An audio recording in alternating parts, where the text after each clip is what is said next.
Welcome back, everybody, for another deep dive. Yeah. Today we're going to be exploring Simon Squibb's book, What's Your Dream? And I'm really excited about this one. Yeah, this one is a really fascinating look at the whole process of building a business and making those big decisions. Yeah, and you know what really struck me? What's that? Well, for a long time I thought I had to be working all the time to see any progress. Oh, yeah. But Squibb, he challenges that whole idea of hard work equals success. Right off the bat. Yeah, and I think, it really made me think because he says that some of his greatest successes actually happened when he wasn't working, nonstop. Yeah, he talks about how some of his best ideas came when he was on vacation. Really? Yeah, and how stepping back from the daily grind at his company, Fluid actually led to a boost in their profits. That's interesting. So it really highlights, I think, the idea of working smarter, not just harder. Oh, for sure. I can definitely relate to that. I remember when I was first starting out, I thought I had to burn the midnight oil all the time. But honestly, I was just exhausted and probably not as productive as I could have been. Yeah. So now I try to really prioritize, strategic work and focused effort. Absolutely. And I think, Squibb also has a really interesting perspective on failure. Okay. He uses the example of Jamie Oliver's restaurant chain going under. Oh, yeah, I remember that. Big financial hit. Yeah. But Jamie actually learned from it, adapted, and came back even stronger. Yeah, it's so easy to get discouraged by setbacks. Oh, for sure. But Squibb really encourages us to reframe those failures Yeah. as valuable data points. Gather information, sharpen your instincts, refine your approach for the future. Yeah. And he even shares a story about his own venture, Devishard, that failed despite a lot of effort. But he actually sees it as a blessing in disguise because it potentially saved him from a partnership with Harvey Weinstein. Wow. Yeah, sometimes what feels like a major loss can actually protect us from something worse down the line. Exactly. It's a good reminder to keep things in perspective. Absolutely.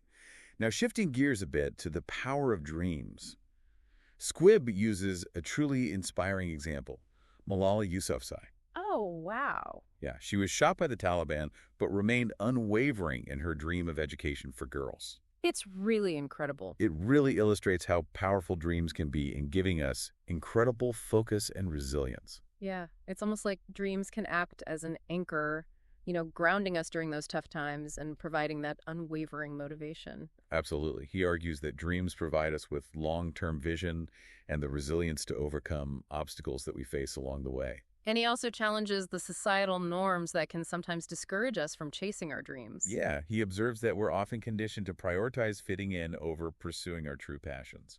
It's like we're taught to play it safe instead of reaching for what we truly want. Exactly. So it's about breaking free from those limitations, embracing the possibility of actually achieving those dreams. He urges us to question those norms and to blaze our own trail. I love that. And this is where things get even more interesting. He delves into the concept of purpose and how it connects to our dreams. Okay. He uses the story of his creative agency, Fluid. Their initial market-driven approach actually almost led to failure. Really? Even though they were winning big clients? They were successful on paper, but experiencing high employee turnover. It makes you wonder how many businesses are in that position, going through the motions, but lacking that deeper purpose. They realized that something was missing.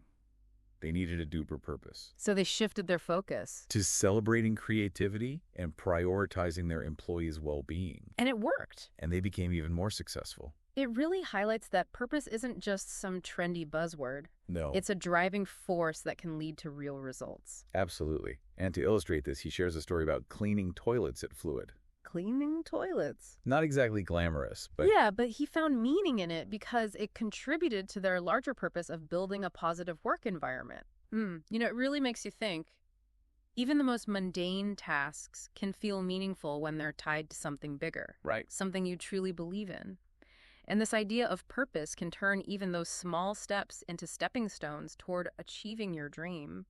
And he also talks about this difference between wants and needs in relation to purpose, using the story of Sophie, who created adaptive clothing after facing challenges following surgery. So it was born out of a real need, not just a passing desire. Exactly. It makes you think about all those times when you were interested in something but never fully committed. Yeah. Maybe it was because deep down it was more of a want than a burning need. Right. And Sophie's experience really shows how a genuine need can fuel incredible dedication and success. It becomes that driving force that compels you to take action. Absolutely. So is your dream fueled by a genuine need?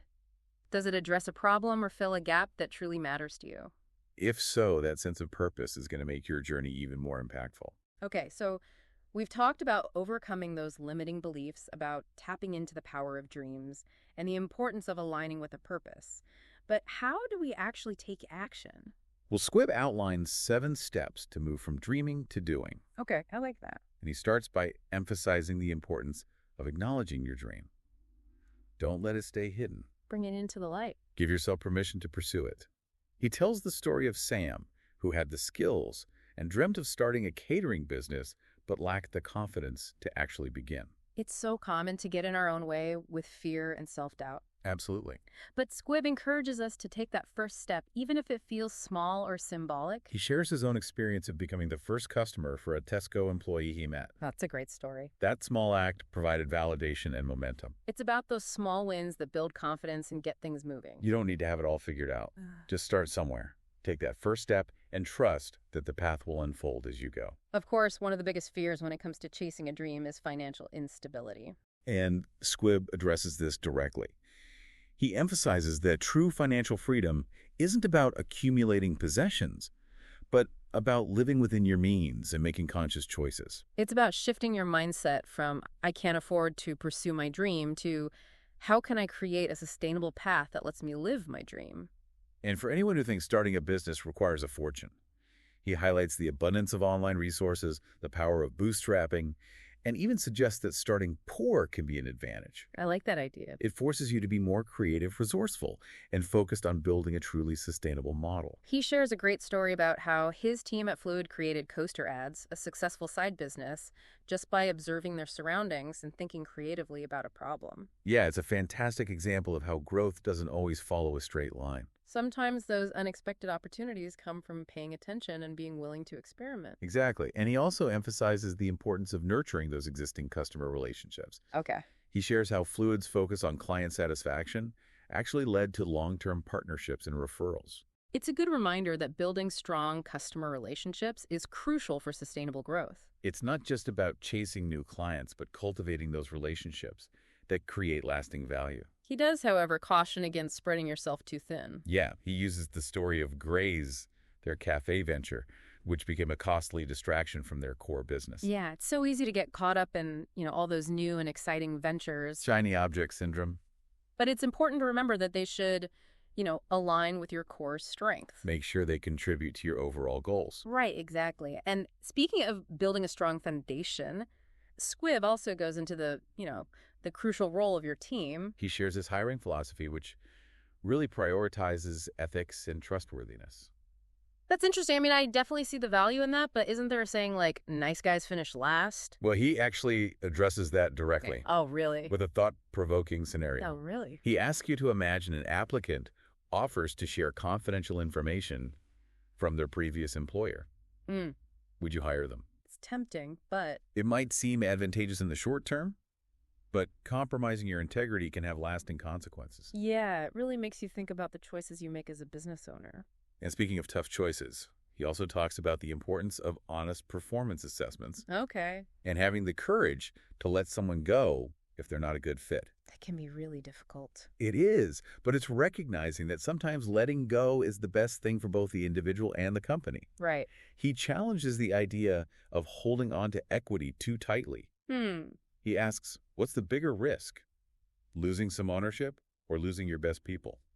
Yeah, that's a great point. Sharing ownership can really incentivize employees and make them feel more invested. Absolutely.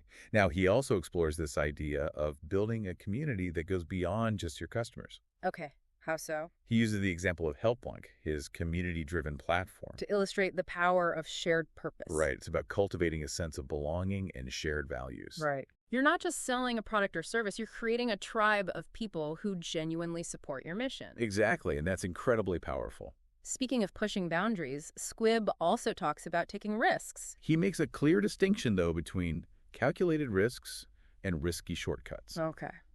He tells this great story about a guerrilla marketing campaign Fluid ran on the London Underground. What did they do? They literally stuck posters on empty ad boards to promote HelpLink. Wow, that's pretty daring. It was a risk, but it paid off. It's a good reminder that those unconventional but calculated risks can sometimes lead to big rewards. He does caution against unethical practices or shortcuts that could damage your reputation. Right. It's about finding that balance between pushing the envelope and staying true to your values. Exactly. So we've covered overcoming mental blocks, the importance of purpose, team building, and taking calculated risks. But what about persistence? That seems crucial, especially when things get tough. Squibb uses a really powerful analogy. He talks about Michelangelo sculpting David. It's a reminder that even geniuses require dedication and the willingness to persevere through challenges. Michelangelo spent 3 years on that sculpture. Faced criticism setbacks, but his persistence resulted in a masterpiece. Yeah, and it really shows that persistence can be the key differentiator between those who achieve their dreams and those who don't. He even shares his own story of landing all 50 of his dream clients at Fluid. Through pure persistence. Through relentless outreach and follow-up. That's amazing. It highlights that persistence isn't just about brute force. It's strategic effort, consistent action, unwavering belief. And he also emphasizes the importance of what he calls strategic pivoting. Adapting to changing circumstances while still staying true to your larger vision. So being flexible but focused. Exactly. He gives the example of Fluid's response to the SARS pandemic. I had to adapt. They shifted their focus from branding to website development to survive the downturn. That's a great example of thinking on your feet and adjusting your approach without losing sight of the bigger picture. And he contrasts this with the cautionary tale of Blockbuster. Oh, Blockbuster, I remember them. They had the chance to buy Netflix early on, but they didn't adapt to the rise of streaming. And they paid the price. A classic example of how even established companies can fall if they become complacent. So we've really journeyed with Squibb through so much, from those limiting beliefs to finding purpose, taking action, and persisting through challenges. But what about the final chapter of a business journey? What about letting go? That's a topic not often discussed. Yeah, it can be hard to imagine moving on from something you've poured your heart and soul into. Squibb tackles this head on. He dives into the emotional and strategic elements of essentially divorcing your business. It sounds like a really tough decision. It can be, and he emphasizes that you need to be absolutely sure before making that choice. It's a major life change. It is, and he cautions against letting external pressures or opinions influence your decision. You have to trust your gut. Make the choice that aligns with your own aspirations. So many factors to consider. What if you decide to sell? He covers different approaches to that too, from bringing in a CEO to a management buyout. Finding the right buyer is key. Someone who shares your values and will nurture the company's legacy. It's more than just a financial transaction. It's emotional, entrusting something you've built to someone who will care for it. And Squibb is very open about this. He even admits to sometimes regretting selling Fluid. Wishing he'd held on to it as a platform for his current endeavors. It's refreshing to hear that kind of honesty.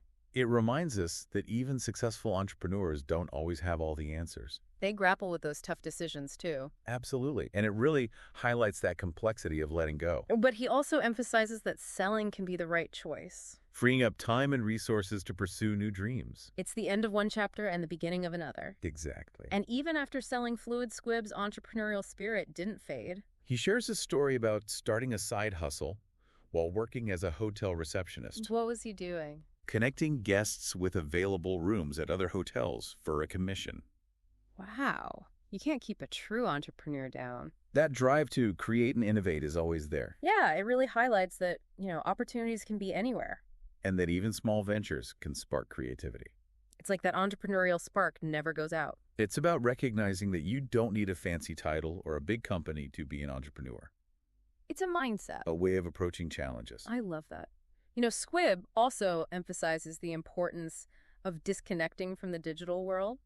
Unplugging. And connecting with people on a human level. Face to face. Yeah, and I've been thinking about this a lot lately. Me too. It's easy to get caught up in, the online world and forget the value of those real world interactions. Yeah, absolutely. He challenges us to put down our phones, get out there and have those conversations that can spark new ideas. Serendipitous encounters. Yeah, I've had some of my best brainstorming sessions just by chatting with someone at a coffee shop or striking up a conversation with someone at an event. You never know where those connections might lead. It could be a new business partner, a mentor, even a lifelong friend. It's a reminder that sometimes the most valuable insights come from stepping outside our comfort zones. And engaging with the world in a more authentic way. Rediscovering human connection. Yeah, and something else that really resonated with me was Squibb's challenge to help someone every day. Even in small ways. Yeah, it's about shifting from a mindset of scarcity to one of abundance. We all have something to offer. It could be offering a helping hand, lending an ear, connecting them with someone who can help them. It doesn't have to be a grand gesture. Right, even those small acts of kindness can make a difference. He argues that these acts of kindness benefit both the giver and the receiver. And Squibb leaves us with a final thought that's really inspiring. He asks, what would happen if you combined your passion with a genuine need in the world? It's an invitation to explore the intersection of our passions, our purpose, and the needs around us. It's about finding that sweet spot where our talents and interests can make a positive impact. Absolutely. So as we wrap up this deep dive into Simon Squibb's What's Your Dream, I encourage you to think about that question. What are you truly passionate about? And what are the needs that resonate with you? How can you combine those to create something meaningful? The journey of pursuing your dream is never a straight line. It's filled with twists and turns. Challenges and triumphs. But by embracing the principles we've talked about today, Dispelling limiting beliefs, finding your purpose, taking action, persisting through challenges, building a strong community. you can unlock your potential, And who knows? Maybe you'll be sharing your own dream-chasing story someday. inspiring others to take that leap. Thanks for joining us on this deep dive. Until next time, keep dreaming big.